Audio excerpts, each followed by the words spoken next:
कैसे हैं दगड़ियों सब। बागेश्वर में चुनाव लगे हैं और जब तक चुनाव लगे हैं तब तक चुनाव की बातचीत होगी। लेकिन आज मैं जो बातचीत आप लोगों के सामने करने जा रहा हूँ वो भारत निर्वाचन आयोग जो एक राजनीतिक दलों और अभ्यर्थी जो चुनाव लड़ते हैं उनके लिए एक आदर्श मार्गदर्शन जो उनका देता है, आदर्श आचार संहिता जिसको कहते हैं, उस पर मैं थोड़ा बातचीत करने जा रहा हूँ। मैं सोच रहा था कि जिले का प्रशासन, सूचना विभाग पत्रकारों को आदर्श आचार संहिता पर लिखा हुआ कुछ दस्तावेज उपलब्ध कराएगा, जिस दस्तावेज के आधार पर पत्रकार और साप्ताहिक समाचार पत्र लोगों को बता सकें कि आखिर ये आदर्श आचार संहिता क्या है, किसके लिए है, क्यों है। खैर, मेरे परिवार में तो 2 पत्रकार हैं, भले ही मैं मान्यता प्राप्त नहीं हूँ, मेरी पत्नी मान्यता प्राप्त पत्रकार है, लेकिन ऐसा कोई दस्तावेज सूचना विभाग के माध्यम से सरकार की ओर से अभी तक नहीं मिला जो ये कहे कि जनता को बताइए, अपने पाठकों को बताइए कि आचार संहिता है क्या। लेकिन हमें लगा कि आम आदमी को जानना चाहिए कि आखिर आचार संहिता किसके लिए है, क्यों है, उसके प्रभाव क्या हैं और वो उसको सही तरीके से लागू कौन करवा सकता है। तो हम लोगों ने बाबा गूगल के हाथ जोड़े और गूगल साहब ने हमें कुछ कागज़ दिखाए जो हमने प्रिंट निकाल लिए हैं। प्रिंट निकाल के अब आपके सामने मैं उसको अपने तरीके से वाँचने की कोशिश करूँगा। ये है भारत निर्वाचन आयोग जो हमें गूगल साहब ने दिए हैं, बाबा गूगल ने। राजनीतिक दलों और अभ्यर्थियों के मार्गदर्शन के लिए आदर्श आचार संहिता इसमें लिखा हुआ है। मैं एडवोकेट हैं हाई कोर्ट में DK जोशी, उनको पढ़ाया था, बोले हाँ यही है। तब मैं इस सब को लेके आपके सामने आया हूँ, वरना गूगल पर भी एकदम भरोसा तो नहीं होता है। तो ये जो दस्तावेज हमें गूगल से मिले हैं आदर्श आचार संहिता को लेकर, उसके शुरुआत में जो पेज हैं उसमें बिंदु हैं आपके। सबसे पहला बिंदु है साधारण आचरण, ये 1 नंबर 1 का है। नंबर 2 है सभाएं, जो अभ्यर्थी या राजनीतिक दल सभाएं करेंगे। और तीसरे में है जुलूस, और जुलूस के बाद है चौथे में है मतदान दिवस। सबसे महत्वपूर्ण दिवस जो मतदान दिवस होता है वो है। उसके बाद 5वां नंबर जो आता है वो मतदान केंद्र का आता है, 6वां प्रेक्षक का आता है, 7वां सत्ताधारी दल से जुड़ा है, और 8वां नंबर है मंत्री और अन्य अधिकारी पर है। और उसके बाद अंतिम बिंदु जो है वो है निर्वाचन घोषणाओं पर दिशा और निर्देश। ये है जो हमें गूगल की कृपा से गूगल के अंदर सर्च करके मिला है। हम सारे बिंदुओं पर हम विस्तार से बात करेंगे, लेकिन यहाँ मैं आज सिर्फ पहले बिंदु साधारण आचरण क्या है इस पर बात करूंगा, और यही एक बिंदु है जिस पर आम आदमी को बहुत अधिक जानना भी चाहिए। तो ये जो आचरण है इसमें पहला बिंदु, मतलब साधारण आचरण के बाद जो सब बिंदु है, पहला बिंदु वो है किसी दल या अभ्यर्थी को ऐसा कोई कार्य नहीं करना चाहिए जो विभिन्न जातियों और धार्मिक या भाषाई समुदायों के बीच विद्यमान मतभेदों को बढ़ाए या घृणा की भावना उत्पन्न करे या तनाव पैदा करे। आप क्योंकि मतदाता हैं, आप देश के नागरिक, देखिए आम मतदाता जो देश का मतदाता है या कल के दिन जो देश का मतदाता बनने वाला है, नौजवान अधिकतर, वही इस देश की राजनीतिक अवस्थाओं का निर्माण करते हैं। अपनी विधानसभा का निर्माण मतदाता करता है, अपने देश की सत्ता का चयन मतदाता करता है।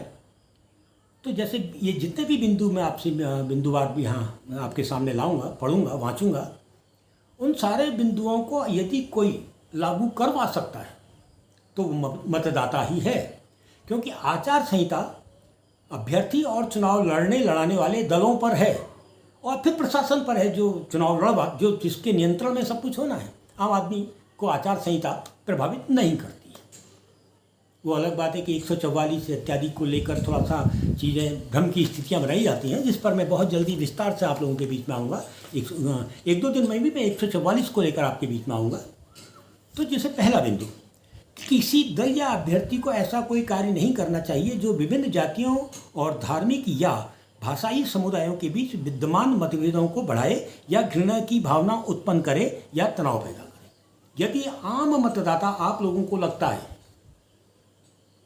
कि प्रथम बिंदु का पालन नहीं हो रहा है, प्रथम बिंदु का पालन नहीं हो रहा है, भाषा के हिसाब से, धर्म के हिसाब से, जाति के हिसाब से तनाव पैदा करने की कोशिश की जा रही है, तो आपको तुरंत शिकायत करनी होगी। अगर आप गांव के अंदर हैं तो सबसे पहले आप पटवारी को शिकायत कीजिए, सबसे नज़दीक जाके थाने में शिकायत कीजिए, और एसडीएम साहब अगर आपके साथ हैं तो उनको शिकायत कीजिए कि साहब देखिए ये अभ्यर्थी या ये राजनीतिक दल इस तरीके से भेदभाव को बढ़ावा दे रहा है, पहले बिंदु पर। दूसरा बिंदु है कि जब अन्य यहाँ अन्य शब्द का इस्तेमाल है, जब अन्य राजनीतिक दलों की आलोचना की जाए, यानी एक राजनीतिक दल जब अन्य राजनीतिक दलों की आलोचना करे, या एक अभ्यर्थी जब अन्य अभ्यर्थियों की आलोचना करे, तो वह अपनी नीतियों और कार्यक्रम, पूर्व रिकॉर्ड और कार्य तक की ही सीमित होनी चाहिए। मतलब आलोचना करे, आलोचना का उसको अधिकार है, लेकिन वो आलोचना उनकी नीतियों, जिनकी वो आलोचना कर रहा है, उनकी नीतियों, उनके कार्यक्रम और उनके पूर्व रिकॉर्ड और कार्य जो उनके द्वारा कार्य किए गए हैं, उस तक ही सीमित वो आलोचना करेगा। यदि आपको लगता है कि उससे बाहर जा रहा है तो आप शिकायत कीजिए, क्योंकि आप मतदाता ही इस देश में, आम आदमी इस देश का श्रेष्ठ आदमी, और मतदाता चुनाव में सबसे ज़्यादा श्रेष्ठ ताकत है। मतदाता ही किसी भी निर्वाचन में सबसे श्रेष्ठ ताकत है।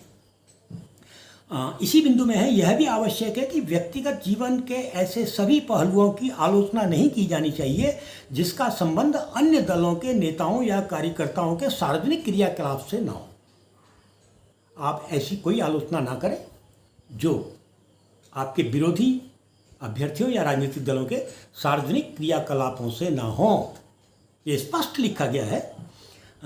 दलों या उनके कार्यकर्ताओं के बारे में कोई ऐसी आलोचना नहीं की जानी चाहिए जो ऐसे आरोपों पर जिनकी सत्यता स्थापित ना हुई हो। आप अगर आलोचना कर रहे हैं और आलोचना की सत्यता स्थापित नहीं है, या आप उस आलोचना की सत्यता स्थापित नहीं कर सकते हैं, साबित नहीं कर सकते हैं, तो तोड़ मरोड़ कर कहीं गई बातों पर आधारित हो, और अगर आपकी आलोचना तोड़ मरोड़ कर कही गई बातों पर आधारित होगी तो वो नहीं चलेगा। और आपको लगता है कि कोई अभ्यर्थी या राजनीतिक दल ये सब कर रहा है, तो आप उसकी शिकायत करके इसको रुकवाइए। तीसरा बिंदु है, मत प्राप्त करने के लिए जातीय या सांप्रदायिक भावनाओं की दुहाई नहीं दी जानी चाहिए। वोट अर्जन के लिए, वोट प्राप्त करने के लिए सांप्रदायिक भावनाओं की, जातीय और सांप्रदायिक भावनाओं की दुहाई नहीं दी जानी चाहिए। आप सब समझ रहे हैं। इसी के आगे लिखा है, मस्जिदों, गिरजाघरों, मंदिरों या पूजा स्थलों। देखिए, मंदिर स्पष्ट लिखा है, गिरजाघर स्पष्ट लिखा है, मस्जिद स्पष्ट लिखा है, उसके बाद या शब्द के साथ पूजा के अन्य स्थानों या पूजा के अन्य स्थानों का निर्वाचन प्रचार मंच के रूप में प्रयोग नहीं किया जाना चाहिए। अपने निर्वाचन के प्रचार स्थल के रूप में आप उसका प्रयोग नहीं कर सकते हैं। किस किस का? मस्जिद का, मंदिर का, गिरजाघर का नहीं कर सकते हैं। लेकिन इसमें एक बात बहुत अच्छी है, वो आई है कि या पूजा के अन्य स्थानों का। अब हम आपसे एक निवेदन करेंगे, बताएंगे आपको कि हमारे जनपदों में, गाँव में, घरों में एक स्थान और होता है। गाँव में भी होता है, 10-12 गाँव के बीच में भी होता है। वो होता है रामलीला का मंच, और मैदानी क्षेत्र में तो कृष्ण लीलाओं के मंच भी होते हैं। और रामलीला के मंच में जिन दिनों रामलीला चलती है, पहले दिन से लेकर अंतिम दिन तक प्रतिदिन पूजा अर्चना होती है, और कई बार तो एक दिन में 2-3-4 बार पूजा उसमें हो जाती है मंच में। तो मेरा कहने का मतलब जो भारत निर्वाचन आयोग की ओर से जो पत्र मैं पढ़ के सुना रहा हूँ, जो दस्तावेज पढ़ के सुना रहा हूँ, उसमें है या पूजा के अन्य स्थानों पूजा। तो मैंने कहा ना कि रामलीला मंच या कृष्ण लीला मंच, वहाँ भी पूजा होती है। अगर वहाँ भी पूजा होती है तो मुझे लगता है कि वो भी आचार संहिता के दायरे में आता है। मैं ये नहीं कह रहा हूँ कुछ दिन पहले रामलीला मंच में यहाँ चलता ही है सब, लेकिन ये नहीं कह रहा हूँ चलता है, लेकिन जो मैंने पढ़ा उस हिसाब से और जहाँ तक कुछ लोग कहेंगे कि साहब वहाँ तो साल में तभी होता है जब क्या कहते हैं आचार संहिता वो चुनाव लगे होते हैं। हमारे कई कई मंदिरों में 12 साल में पूजा होती है। कई मंदिर ऐसे होते हैं साल में एक बार पूजा होती है। कई मंदिर तो हैं जिसमें 12-13 साल में एक ही बार पूजा होती है, वो भी आंख बंद करके। इसलिए समय सीमा पूजा की नहीं होती है। जहाँ शब्द पूजा का है और रामलीला के जितने मंच हैं हर साल तो उसमें रामलीला होती है, उसमें पूजा होती है। खैर, चौथा बिंदु आते हैं, सभी दलों और अभ्यर्थियों को ऐसे सभी कार्यों से ईमानदारी के साथ बचना चाहिए जो निर्वाचन विधि के अधीन भ्रष्ट आचरण और अपराध हैं, जैसे कि मतदाताओं को रिश्वत देना, और रिश्वत देने में बीड़ी पिलाना भी आता है, चाय पिलाना भी आता है, मतदाताओं को डराना धमकाना। अब डराने धमकाने की तो बहुत अदालतों को हिसाब से अगर देखें, कानून के हिसाब से देखें, बहुत लंबी चौड़ी व्याख्याएं हैं। और अधिक अगर आप छोटी गांव की अदालत से लेकर पंचायत के फैसले से लेकर जिला जजी से लेकर सुप्रीम कोर्ट हाई कोर्ट तक के बहुत सारे फैसलों को डराने धमकाने को लेकर लेंगे तो बहुत लंबा विस्तार उसमें है, बहुत लंबा विस्तार उसमें निकलेगा। इसलिए अगर आपको लगता है कि आपको डराया जा रहा है, आपके किसी आदमी को डराया जा रहा है, आपके किसी मित्र को, परिजन को डराया जा रहा है, और डराने का तरीका कुछ भी हो सकता है। डराने का तरीका फ़ोन पर भी हो सकता है, नोटिस से भी हो सकता है, आदि आदि आदि। आपको लगता है कि गलत तरीके से नोटिस दिया जाए तो वो भी डराने के तरीके में आएगा। बहुत सारे फैसले हैं इस देश के अंदर जो हम खुलवा सकते हैं। मतदाताओं का प्रतिरूपण, मतदान केंद्र से के 100 मीटर के भीतर मत याचना करना, मतलब 100 मीटर के अंदर वोट मांगना, मतदान की समाप्ति के नियत समय को खत्म होने से 48 घंटे की अवधि के दौरान सार्वजनिक सभाएं करना, और मतदाताओं को वाहन से मतदान केंद्रों तक ले जाना और फिर उनके घरों तक छोड़ना, यह आचार संहिता में आता है। यानी आप घरों से भी, एक हम देखते थे कि बहुत सारी पार्टियों के लोग घरों में आते थे, आमा चलो, बूबू चलो, आप बुजुर्ग हैं और चलो हम गाड़ी लाए हैं, ये सब आचार संहिता के उल्लंघन में आता है। हाँ, अगर कोई विकलांग है, वृद्ध है और वो उसको वोट देने की बहुत ज़्यादा लगता है कि मैंने वोट देना ही है, तो वो चुनाव आयोग के कर्मचारियों से, जो कर्मचारी हैं आपके सबसे नज़दीक, पटवारी है, पुलिस है, उससे कहें मुझे वोट देना है, मैं नहीं जा सकता हूँ स्थल तक, वो आपको वहाँ तक पहुँचाएंगे। ये व्यवस्था है, बहुत पैसा होता है आयोग के पास, चिंता मत करो।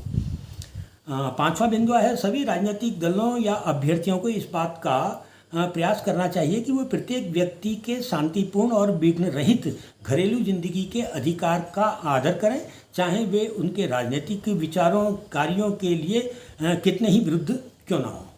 अगर कोई राजनीतिक दल या अभ्यर्थी आपकी विचारधारा से नहीं मिलता है, आपसे उसकी नहीं बनती है, आप उसको वोट नहीं दे रहे हैं, तो उसको अधिकार नहीं है कि वो कोई ऐसा आचरण करे जो आपको दुख पहुंचाए। स्पष्ट लिखा है कि सभी राजनीतिक दलों या अभ्यर्थियों को इस बात का प्रयास करना, लेकिन यहाँ प्रयास करना, क्योंकि कई बार मंचों से आप बोल जाते हैं। अभी आपने देखा कि वो मंच से बोले थे राहुल गांधी, बहुत बड़ी सज़ा उनको दी गई थी, सुप्रीम कोर्ट ने कहा नहीं, ये प्रयास, वो प्रयास शब्द इसमें है। प्रयास चाहिए कि वे प्रत्येक व्यक्ति के शांतिपूर्ण और विघ्न रहित घरेलू जीवन, हर आदमी शांति से जीता है, वो नहीं चाहता उसकी शांति में कोई विघ्न पड़े, तो उसकी शांति में खलल ना हो। अगर आपको लगता है कि आपकी शांति में कोई अभ्यर्थी या राजनीतिक दल खलल कर रहा है और विघ्न पैदा कर रहा है आपकी शांति में, तो आपको शिकायत करनी चाहिए और साबित करना चाहिए कि ये आपकी शांति में विघ्न डाला गया है, खलल डाला गया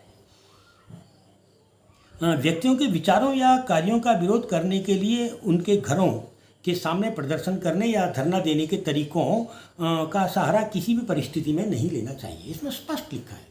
अक्सर होता क्या है कि कभी बार तो आमोद प्रमोद में भी होता है, लेकिन गलत है कि साहब एक प्रत्याशी है और 2 प्रत्याशियों के दल आपस में प्रचार करने जाते हैं, एक प्रत्याशी के विरोधी दल के घर के आगे जब पहुंचे होते हैं तो ज़रा ज़ोर से नारे लगने लगते हैं और ज़ोर से लगने लगते हैं, हमारे आदमी को वोट देना है, या दूसरे का मुर्दाबाद के नारे लगने लगते हैं।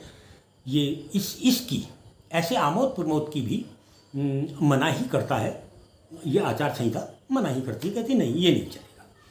छठा बिंदु है, किसी भी राजनीतिक दल या अभ्यर्थी के ध्वज दंड बनने। कई लोग अभ्यर्थी अपने चेहरे में ये वो सो दिखा के कि वो आते हैं या पूरी पीठ में लिख लेते हैं, अब खुद ही एक ध्वज बन जाते हैं, डंडा बन जाते हैं। तो इसका है किसी भी राजनीतिक दल या अभ्यर्थी को ध्वज दंड बनने, ध्वज टांकने, सूचनाएं चिपकाने, नारे लिखने आदि के लिए किसी भी व्यक्ति को भूमि, भवन, अहाते, दीवार आदि का उसकी अनुमति के बिना उपयोग करने की अनुमति अपने अनुयायियों को नहीं देनी चाहिए। यानी स्पष्ट लिखा है कि अपने अनुयायियों को नहीं देनी चाहिए। स्पष्ट है, किसी भी राजनीतिक दल या अभ्यर्थी को ध्वज दंड बनाने, ध्वज टांकने, सूचनाएं चिपकाने, नारे लिखने आदि के लिए किसी भी व्यक्ति को भूमि, भवन, अहाते, दीवार आदि या उसकी अनुमति के बिना, देखिए उसकी अनुमति के बिना उपयोग करने की अनुमति अपने अनुयायियों को नहीं देनी चाहिए। अनुयायी कौन है? जो प्रचार करने के लिए घर घर जाते हैं। तो ये अपने सब कौन है? अभ्यर्थी और राजनीतिक दल। तो स्पष्ट है कि आप पहले पूछ लें। कई बार क्या होता है, एक मकान खाली होता है, बहुत साल से उसमें नहीं रह रहे, या कहीं बाहर प्रवास में है, तो उसमें आके सभी अपना पोस्टर चिपका देते हैं, सभी उसमें झंडा लगा देते हैं। आप चाहें तो निकटतम में जाकर सूचना देकर उसको रोक सकते हैं। आपके रोक क्यों? क्योंकि आपने उनसे तो पूछा नहीं है, और वहाँ पूछना, उसकी अनुमति जरूरी है। दूसरा एक चीज़ और अभी इसमें है कि अगर आपके घर में कोई ज़बरदस्ती आपकी दीवार में, अहाते में या आपकी भूमि में ज़बरदस्ती कोई प्रचार की व्यवस्था करता है, तो आप उसको रोकना चाहते हैं तो आप रोक सकते हैं। आप शिकायत करेंगे तो चुनाव आयोग के कर्मकारिंदे जो है आके उसको रोकेंगे, उनका कर्तव्य है उसको रोकना। उसके अलावा राजनीतिक दलों और अभ्यर्थियों को यह सुनिश्चित करना चाहिए कि उनके समर्थक अन्य दलों द्वारा आयोजित सभाओं, जुलूसों आदि में बाधाएं उत्पन्न न करें। अक्सर इसमें क्योंकि जब जुलूस होते हैं आदि होते हैं, तो उसमें पहले तो जुलूस की अनुमति बहुत ज़रूरी है, और निश्चित ही जब जुलूस निकलते हैं, सभाएं होती हैं, तो पुलिस प्रशासन पूरी व्यवस्था आयोग द्वारा की जाती है, चुनाव द्वारा की जाती है, और वो राजनीतिक दलों की सुरक्षा के लिए नहीं की जाती है, वो उन मतदाताओं की सुरक्षा के लिए की जाती है, और उस कानून की सुरक्षा के लिए की जाती है जिस कानून के तहत, जिस आचार संहिता के तहत चुनाव संपन्न होने हैं। और मैंने कहा ना कि चुनाव का सबसे बड़ी ताकत होता है मतदाता, और उसकी सुरक्षा के लिए सब कुछ होता है। इसमें स्पष्ट है कि सभाओं, जुलूसों आदि में बाधाएं उत्पन्न ना करें या उन्हें भंग ना करें। एक राजनीतिक दल के कार्यकर्ता व शुभचिंतकों को दूसरे राजनीतिक दल द्वारा आयोजित सार्वजनिक सभाओं में मौखिक रूप से या लिखित रूप से प्रश्न पूछकर या अपने दल के पर्चे वितरित करके गड़बड़ी पैदा नहीं करनी चाहिए। अक्सर क्या होता है, एक जगह भीड़ देखते हैं, एक राजनीतिक दल अपनी सभा कर रहा है, बातचीत कर रहा है, दूसरे राजनीतिक दल का कोई छोटा सा कार्यकर्ता आता है, वो अपने पर्चे बांटने लगता है। इसकी इजाज़त नहीं दी जाती है। बाद में बांटिए, जब वो सभा खत्म हो जाती है, लोग इधर उधर जाने लगते हैं, तब आप उनको बांटिए, सम्मान से उनको दीजिए। लेकिन जब सभा चल रही है, लोग सभा सुन रहे हैं, कार्यक्रम चल रहा है, तो उस बीच में आप नहीं बांट सकते। ये कह रहा है, ये कागज़ जो मैं पढ़ रहा हूँ उसमें लिखा हुआ है, किसी दल द्वारा जुलूस उन स्थानों से होकर नहीं ले जाना चाहिए जिन स्थानों पर दूसरे दल द्वारा सभाएं की जा रही हैं। एक दल द्वारा लगाए गए पोस्टर दूसरे दल के कार्यकर्ताओं द्वारा हटाने नहीं जाने चाहिए। इसमें दो चीज़ें, अगर एक जुलूस चल रहा है, क्योंकि आपने पहले से, वैसे तो प्रशासन जुलूस जाने की इजाज़त ने एक साथ दो जुलूसों को नहीं दे सकता, यानी कहीं थोड़ी बहुत गलती हो गई है, क्योंकि लंबे रास्ते होते हैं, एक आध मोड़ कहीं गड़बड़ हो गया है, तो उसमें फिर आचार संहिता है कि नहीं, अगर कोई जुलूस निकल रहा है तो आप रुक जाइए, तब तक रुक जाइए जब तक दूसरा ना निकल जाए।